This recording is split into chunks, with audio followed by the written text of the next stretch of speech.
ஏன் இந்த மன அழுத்தம் வந்ததுன்னா, பிறந்ததுலேருந்து இப்போ வரைக்கும் வேணும்ட்டே ஓடுறீங்க. அதுதான் இவ்வளோ பிரச்சனைக்கு காரணம். இப்போ வாழ்ந்தீங்களா? அதில் கிடையவே கிடையாது. இப்போ பிரச்சனை எதில் இருக்குது? வாழ்வீங்களா? நான் உங்களுக்கு சொல்கிறது ஒன்றே ஒன்று தான். காலையில் முழிச்சதுலேருந்து நைட்டு தூங்குற வரைக்கும் யாருக்காவது போய் ஏதோ ஒரு வகையில் ஏதோ ஒரு உதவி பண்ணியிருக்கணும். உண்மையாகவே இறைவன் கொடுத்த இந்த வேலையை எப்போது தொடர்ச்சியாக செய்ய ஆரம்பிக்கிறீங்களோ, உருவம் இதே உருவத்தில் இருப்பீங்க, ஆனால் ஷைன் ஆயிருவீங்க. இதே கண்கள் தான் இருக்கும், ஆனால் பவர்ஃபுல் ஆகிடும். 10வது டோரை பார்த்து மலைச்சு போய் நின்றாதீங்க. மொதல் டோரை திறக்க ஆரம்பிச்சிருக்கேன்ற. நிறையா வேணுங்கிறவனுக்கு நிறையா கொடுத்து ஏமாத்தோம், ஒன்றுமே வேணான்றவனுக்கு நிறையா கொடுத்து ஏமாத்தோம். ஆக மொத்தம் என்ன பண்ணோம்? கொடுக்கறது எடுக்கிறது ரெண்டுமே மாயினுடைய வேலை தான். கிடைப்பதும் அருள் தான், கிடைக்காமல் இருப்பதும் அருள் தான். என் பொண்டாட்டி நான் சொல்கிறத கேட்க மாட்டாலே, வலிக்கும், வேதனையாக இருக்கும். என் பொண்டாட்டி என் பேச்சை கேட்குற அளவுக்கு இன்னும் டைம் வரல போல், முதல்ல என்ன நான் திருத்திக்கிறேன். வலிக்குமா? ஒரே ஆப்ஷன், இறைவன் இந்த உடலை கொடுத்துருக்கிறாரு. இந்த உடலை கொடுத்துருக்கும் போதே கடவுளாக மாறிடும்.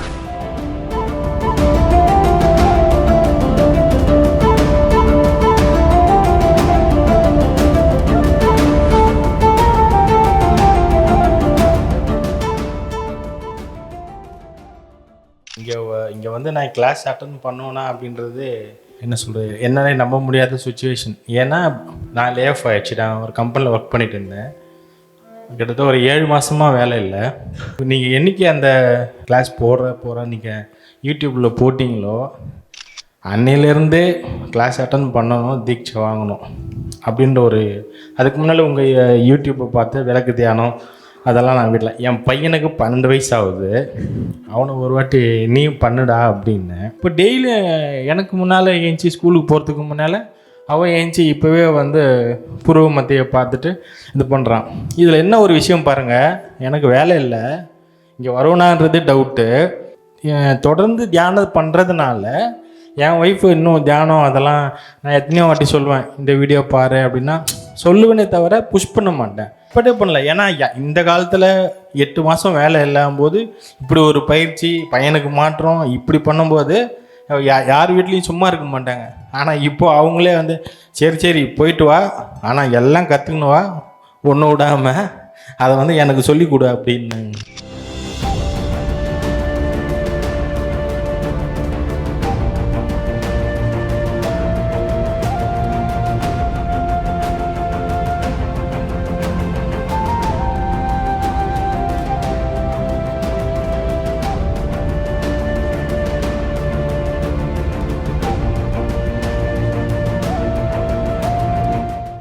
ஏன் இந்த மன அழுத்தம் வந்ததுன்னா, பிறந்ததுலேருந்து இப்போ வரைக்கும் வேணும்ட்டே ஓடுறீங்க.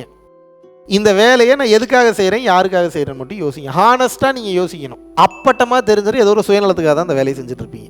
ஏதோ ஒரு வேலை பார்த்துட்டு இருக்கும்போது அந்த வேலையை நான் செய்கிறதுக்கு உண்டான ரீசனே எனக்காக இல்லை, இதனால் இன்னும் பல பேர் பலனடைய போகிறாங்கன்னு ஒரு வேலையை செஞ்சுருக்கோம். அது வரைக்கும் அப்படி நம்மளே ஏமாற்றிக்கலாம், நான் அப்படி பண்ணியிருக்கேன் அப்படின்னு. அதுலேயும் ஆராய்ச்சி பண்ணி பார்த்தீங்கன்னா அதில் ஒரு ஆழமான சுயநலம் என்பது ஏதோ ஒன்று இருக்குமா இருக்காதா? நான் கொடுக்கும் மனநிலையில் என் வாழ்க்கையை அதிகமாக வாழ்ந்தது இல்லை. அதுதான் இவ்வளோ பிரச்சனைக்கு காரணம். ஒரு சீக்ரெட் இல்லை, ஒரு சாமி கும்பிட தேவையில்லை, ஒரு மந்திரமும் சொல்ல தேவையில்லை, ஒன்றும் பண்ண தேவையில்லை, ஒரு மெடிடேஷன் பண்ண தேவையில்லை. ஓப்பன் சேலஞ்ச் பண்ணுறேன், உங்களோட எல்லார் வாழ்க்கையும் 1 வருஷத்தில் மாறும். இறைவனை உணர்வீங்க, இறைவனை பார்ப்பீங்க. பொருளாதாரத்தில் மாற்ற வேணும்னு மட்டும் எதிர்பார்க்காதீங்க. காரணம் என்னென்னா, அருள்நிலையில் அதிகமாக டெபாசிட் வரப்போ பொருள்நிலை பெரிதாக தெரியாது.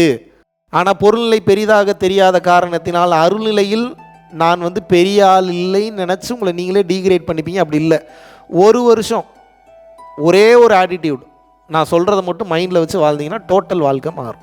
எதுவுமே தேவையில்லை, இந்த ஒன்றே ஒன்று மட்டும் போதும், மாறிடும் லைஃப். என்ன? காலையில் எந்திரிச்சதுலேருந்து தூங்குற வரைக்கும் சம்மந்தமே இல்லாத ஆளுங்களுக்கு உங்களால் முடிஞ்ச உதவியை எப்படியாவது செய்யுங்க. பைக்கில் கொண்டு போய் ட்ராப் பண்ணுங்கள், சாப்பாடு வாங்கித்தாங்க, ஹெல்ப் பண்ணுங்கள், சொல்லி கொடுங்க. அவங்களுடைய பொருள் எங்கேயாவது கொண்டு போய் கொடுக்க சொன்னாங்கன்னா கவனமாக பாதுகாப்பாக கொண்டு போய் கொடுங்க. முழிச்சதுலேருந்து நைட்டு தூங்குற வரைக்கும் 10லேருந்து 15 நிமிஷம் நான் இன்னொருத்தனுக்காக வாழ்ந்துக்கிறேன். அப்படி வாழ்ந்துருக்கீங்களா? உங்கள் குடும்பத்தை தவிர, உங்கள் ஃப்ரெண்ட்ஸை தவிர கேட்குறேன். இன்றைக்கி இறைவன் எனக்கு 24 மணி நேரம் கொடுத்துருக்கிறாரு. இந்த 24 மணி நேரத்தில் இந்த ஒரு 15 நிமிஷம் நான் இன்னொருத்தனுக்காக வாழ்ந்தேன். அப்படி டெய்லியும் 15 நிமிஷம் யாருக்காவது வாழ்கிறீங்களா? வாழ்ந்தீங்களா? வாழ்வீங்களா? இப்போ பிரச்சனை இப்போ இதில் தான் இருக்குது. இப்போ வாழ்ந்தீங்களா? அதில் கிடையவே கிடையாது. இப்போ பிரச்சனை இதில் இருக்குது. வாழ்வீங்களா? இப்போ நீங்கள் வாழ்ந்துட்டீங்கன்னா இப்போ பிரச்சனை இல்லை. இப்போ வாழலைன்னா இப்போ பெரிய பிரச்சனை. நான் உங்களுக்கு சொல்கிறது ஒன்றே ஒன்று தான். என்ன, காலையில் முழிச்சதுலேருந்து நைட்டு தூங்குற வரைக்கும் யாருக்காவது போய் ஏதோ ஒரு வகையில் ஏதோ ஒரு உதவி பண்ணியிருக்கணும். நீங்கள் சம்மந்தமே இல்லாத நபர் இதை ஒரு வேலையாக நீங்கள் பார்த்தீங்கன்னா தான் தொடர்ச்சியாக செய்ய முடியும். உண்மையாகவே இதுதான் இறைவன் உங்களுக்கு கொடுத்த வேலை. இந்த வேலையை விட்டுட்டு இப்போ எல்லா வேலையும் பண்ணிகிட்ருக்கீங்க. உண்மையாகவே இறைவன் கொடுத்த இந்த வேலையை எப்போது தொடர்ச்சியாக செய்ய ஆரம்பிக்கிறீங்களோ, உருவம் இதே உருவத்தில் இருப்பீங்க, ஆனால் ஷைன் ஆகிடுவீங்க. இதே முகம்தான் இருக்கும், ஆனால் பளிச்சுன்னு ஆகிடும். இதே கண்கள் தான் இருக்கும், ஆனால் பவர்ஃபுல் ஆகிடும். இதே வார்த்தைகள் தான் இருக்கும், ஆனால் அந்த வார்த்தைகளுடைய வலிமை ரொம்ப அதிகமாகிடும். வார்த்தையினுடைய அந்த சொல் திறமை ரொம்ப ஜாஸ்தி ஆகிடும். எப்படி நடக்கும்? இறை எந்த வேலையை உங்கள் உடலில் இருந்து செய்தால் மட்டும்தான் அதெல்லாம் நடக்கும். இறை எப்போ அந்த வேலையை செய்யும்? 10வது டோருக்கு போகணுன்னா முதல்ல என்ன பண்ணணும்? 1 டோரு, 2வது டோரு, 3வது டோரு, 4வது டோரு, 5வது டோரு, 6வது டோரு, 7வது டோரு, 8வது டோரு, 9வது டோரு, 10வது டோரு. இப்போ நான் என்ன சொல்கிறேன் அப்படின்னா, 10வது டோரை பார்த்து மலைச்சு போய் நின்றாதீங்க. நீங்கள் என்ன பண்ணணும்? மொதல் டோரை திறக்க ஆரம்பிச்சிருங்கன்றேன். திறக்குதா, திறக்கலையா, திறக்குமா, இந்த சாவி தானா, இதை போட்டால் நல்லது, இந்த கேள்விலாம் வேணாம். பயிற்சி கையில் கொடுத்தாச்சு, எப்படி வாழணும்னு சொல்லி கொடுத்தாச்சு. அப்படியே வாழ ஆரம்பிச்சிருங்க. தான் நடக்கிறது. இதுதான் டோரை ஓப்பன் பண்ணுறது. நடந்துக்கிட்டே இருங்க. ஏதோ தப்பாக நடக்குது எங்கள் இந்த வாழ்க்கையில் போனால், அதெல்லாம் ஏமாற்ற வேலை. மாயை என்ன பண்ணும்? நிறையா வேணுங்கிறவனுக்கு நிறையா கொடுத்து ஏமாற்றும். ஒன்றுமே வேணான்றவனுக்கு நிறையா கொடுத்து ஏமாற்றும். எதுவுமே வேணான்றவனுக்கு நிறையா கொடுக்கும். எனக்கு இது மட்டும்தான் வேணுங்கிறவனுக்கு எதுவும் கொடுக்காம இருக்கும். ஆக மொத்தம் என்ன பண்ணும்? கொடுக்கறது எடுக்கிறது ரெண்டுமே மாயினுடைய வேலை தான். கிடைக்கும் போது சந்தோஷப்படக்கூடாது, கிடைக்காம இருக்கும்போது வருத்தப்படக்கூடாது. கிடைப்பதும் அருள் தான், கிடைக்காமல் இருப்பதும் அருள் தான். இது எப்படிங்க நான் நம்புறது? இப்போ உங்களுக்கு ஒரு வாட்டர் பாட்டில் நான் கொடுக்கணுன்னு இருக்கேன். உங்களுக்கு இப்போ கொடுக்கல. நீங்கள் என்ன பண்ணுறீங்க? பக்கத்தில் இருக்கிறவருக்கு கொடுங்க, இதான் கடைசி வாட்டர் பாட்டில் தெரியுது அப்படின்றீங்க. இப்போது உங்களுக்கு கொடுக்காமல் இருக்கிறது அருள், அவருக்கு கொடுத்தது அருள். என் வாய்ப்பு போயிடுச்சே, கோவம் வரும், வெறுப்பு வரும், ஏமாற்றணும்னு தோணும், டார்ச்சர் பண்ணணும்னு தோணும். என் வாய்ப்பு வேறு எவனுக்கோ போயிருக்கு, அவன் வாழ்க்கை நல்லாயிருக்கும். வலி போயிடுச்சு, வேதனை போயிடுச்சு, சந்தோஷம் வந்துடுச்சு. என் பொண்டாட்டி நான் சொல்கிறத கேட்க மாட்டாளே, வலிக்கும், வேதனையாக இருக்கும், கஷ்டமாக இருக்கும். என் பொண்டாட்டி என் பேச்சை கேட்குற அளவுக்கு இன்னும் டைம் வரல போல், முதல்ல என்ன நான் திருத்திக்கிறேன். வலிக்குமா? எதிர்பார்த்து காத்துட்டு இருந்தேன், இந்த மாத சம்பளம் கடைசி தேதியில் கொடுக்குறானே, இவன்லாம் நல்லா இருப்பானா? வலிக்கும், வலிக்கத்தான் செய்யும். பாவம் இவ்வளோ தூரம் கஷ்டப்பட்டு கம்பெனியை ரன் பண்ணி கடைசி தேதிக்குள்ளவாது கொடுத்துட்றாரு, வலிக்குமா? அப்புறம் கம்பெனி மாறிக்கிங்க, அது வேறு. அப்போ வலிக்காமல் இருக்கணும், அவ்வளோதானே.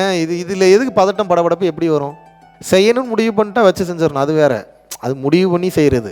இந்த முடிவை நான் எடுக்கணுமா எடுக்கக்கூடாதுன்றதில் எப்படி இருக்கணும்? தெளிவாக இருக்கணும். இந்த முடிவு எடுத்தால் என்னெல்லாம் வருன்றதையும் கவனமாக ஆராய்ச்சி பண்ணிடணும். முன்னாடியே முடிவு எடுத்துகிட்டு ஐயோ குத்துதே, குடையுதே, கஷ்டமாக இருக்குன்னா முடியாது. பார்க்குறதுனா எண்டு வரைக்கும் போய் பார்த்துடணும், கடைசி வரைக்கும் போய் பார்த்துடணும். புரியுதா நான் சொல்கிறது? அந்த இடத்துல ஒரே ஆப்ஷன் தான் இருக்கணும். என்ன? இறைவனா நானா? இறைவன் என்ன சொல்கிறாரு? கொடுத்துருன்றாரு. நம்ம எடுத்துருன்றணும். அங்கே போய் நின்றுட்டு அங்கே போய் ஐயோ சுண்ணாம்பு டப்பா மறந்து வச்சுட்டு வந்துட்டேன்னு, இந்த போர்வையை எடுத்துகிட்டு வந்திருக்கலாம், போத்திக்கிறதுக்கு இடம் இருக்கான்னு தெரில, படுக்கிறதுக்கு இடம் இருக்கான்னு, இந்த கேள்வியே இருக்கக்கூடாது. சொல்கிறத அப்படியே ஃபாலோ பண்ணுங்க. நீங்கள் உங்களுக்கு ஆராய்ச்சியே வேண்டாம். உங்களுக்கு நான் நிறைய ஆராய்ச்சி பண்ணி நான் பண்ண ஆராய்ச்சிலாம் வாய்ப்பே இல்லை நீங்கள் பண்ணியிருக்கிறதுக்கு. எழுதி தரேன். ஆராய்ச்சி பண்ணி இதுக்கு மேலே ஆராய்ச்சி பண்ணுறதுக்கு இங்கே ஒன்றுமே இல்லைன்னு முடிவுக்கு வந்துட்டேன். இதுக்கப்புறம் இதில் ஆராய்ச்சி பண்ணுறதுக்கு என்ன இருக்குது? உங்களுக்கு ஒரே ஆப்ஷன். இறைவன் இந்த உடலை கொடுத்துருக்கிறாரு. இந்த உடலை கொடுத்துருக்கும் போதே கடவுளாக மாறிடுங்க. ஜனவரி 26ஆம் தேதி மலேசியாவில் இருக்கக்கூடிய செரம்பான் அப்படின்ற பகுதியிலையும் பார்த்தீங்க அப்படின்னா பரம்பொருள் யோகம் ஒரு நாள் நேரடி வகுப்பு கண்டக்ட் பண்ணுறோம். விருப்பப்படக்கூடிய நபர்கள் கீழே உள்ள கான்டாக்ட் நம்பருக்கு கான்டாக்ட் பண்ணி உங்களது பெயரை முன்பதிவு செய்து கொள்ளலாம். கல்யாணங்களுக்கு போகும்போதோ இல்லை ஒரு ஃபங்க்ஷனுக்கு போகும்போதோ ஒரு குழப்பம் இருக்கும். சரி, நம்மளை கூப்பிட்டாங்க, இவங்களுக்கு என்னடா நம்ம போய் கிஃப்ட் பண்ணலாம்? நம்ம பரம்பொருள் ஃபவுண்டேஷனோட முக்கியமான சில வீடியோஸ் நீங்கள் டவுன்லோட் பண்ணி வச்சுட்டு ஒரு பென்ட்ரைவில் போட்டு புதுசாக திருமணம் ஆகக்கூடிய அந்த தம்பதிகளுக்கு கொடுக்கலாம். என் வீடியோவை தான் கொடுக்கணும்னு நான் சொல்ல மாட்டேன். மெய்ஞானம் சம்பந்தமான சில விஷயங்கள் யார் மிக சரியாக பேசுகிறாங்கன்னு நீங்கள் நினைக்கிறீங்களோ அவர்களுடைய வீடியோவை காப்பி பண்ணி கொண்டு போய் கொடுங்க. இதுதான் அவர்களுக்கு உண்மையான பொக்கிஷம், உண்மையான ட்ரெஷர்.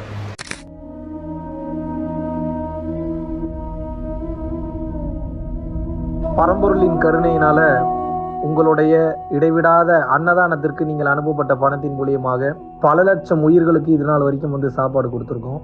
ஸோ கொரோனாலேருந்து ஆரம்பித்து ஒரு நாள் கூட விடாமல் பல உயிர்களுக்கு வஸ்திர தானங்களாக இருக்கட்டும், படிக்க முடியாதவங்களுக்கு கல்வித்தொகை கட்ட முடிய விஷயங்களாக இருக்கட்டும், இல்லை ஸ்போர்ட்ஸ் ரீதியாக விளையாடக்கூடிய நல்ல மாணவர்களை அனுப்பி வைக்கக்கூடிய விஷயங்களாக இருக்கட்டும், அதை தொடர்ந்து வந்து பார்த்தீங்கன்னா ரெகுலராக மந்த்லி பேசிஸில் ஏழை குழந்தைகளுக்கு க்ரோசரிஸ் கொடுக்கறதாக இருக்கட்டும், இல்லை அவங்களுக்கு வந்து பார்த்தீங்கன்னா சேம் அவங்க விருப்பப்படுறவங்களுக்கு வீட்டு துணிமணிகள், வீட்டுக்கு தேவைப்படக்கூடிய மற்ற பொருட்கள் வாங்கி கொடுக்கறதாக இருக்கட்டும், எல்லா உதவிகளும் வந்து பார்த்தீங்கன்னா உங்களோட உதவினால தான் போயிட்டு இருக்கு. சாது சிதம்பர சுவாமிகள் வளநாட்டார் வந்து ஒரு வார்த்தை சொல்லுவார், பசித்தோர் முகம்பார் பரம்பொருள் அருள் கிட்டும் அப்படின்னு வந்து சொல்லுவார். வள்ளல் பெருமானும் ஜீவகாருண்யம் உள்ள சம்சாரிகளுக்கு எப்பேற்பட்ட சூழ்நிலையிலும் வந்து பார்த்தீங்கன்னா அவங்களோட லாபம் தடைபடாது, தொழில் பிரச்சனைகள் வந்து நிவர்த்தியாகும், அதை தொடர்ந்து வந்து வாழ்க்கையில குடும்ப பிரச்சனைகள் விலகும், அதுபோக குழந்தை சம்பந்தமான பிரச்சனைகள் எதுவாக இருந்தாலும் வந்து இந்த அன்னதானத்திற்காக நீங்கள் செய்யக்கூடிய ஒவ்வொரு ரூபாயும் அது வந்து உங்களுக்கு நிச்சயமாக புண்ணியமாக வந்து சேரும். புண்ணியத்தை கடந்த நிலையில் முக்தி பாதைக்கும் அது நிச்சயமாக உங்களை வழிநடத்தும். அதனால விருப்பப்படுறவங்க நம்மளுடைய பரம்பொருள் அறக்கட்டளையினுடைய சேரிட்டி ஆக்டிவிட்டீஸ்க்கு தங்களுடைய விருப்பப்படக்கூடிய நன்கொடையை கீழே உள்ள டெஸ்கிரிப்ஷன்ல இருக்கக்கூடிய அக்கௌண்ட் நம்பருக்கு செலுத்தலாம். இதற்குண்டான அந்த அருளை சித்தர்கள் உங்களுக்கும் உங்கள் குடும்பத்தாருக்கும் வழங்க வேண்டுகிறேன். குருவின் பரிபூர்ண அருளாசிகள். குரு கடாட்சம்.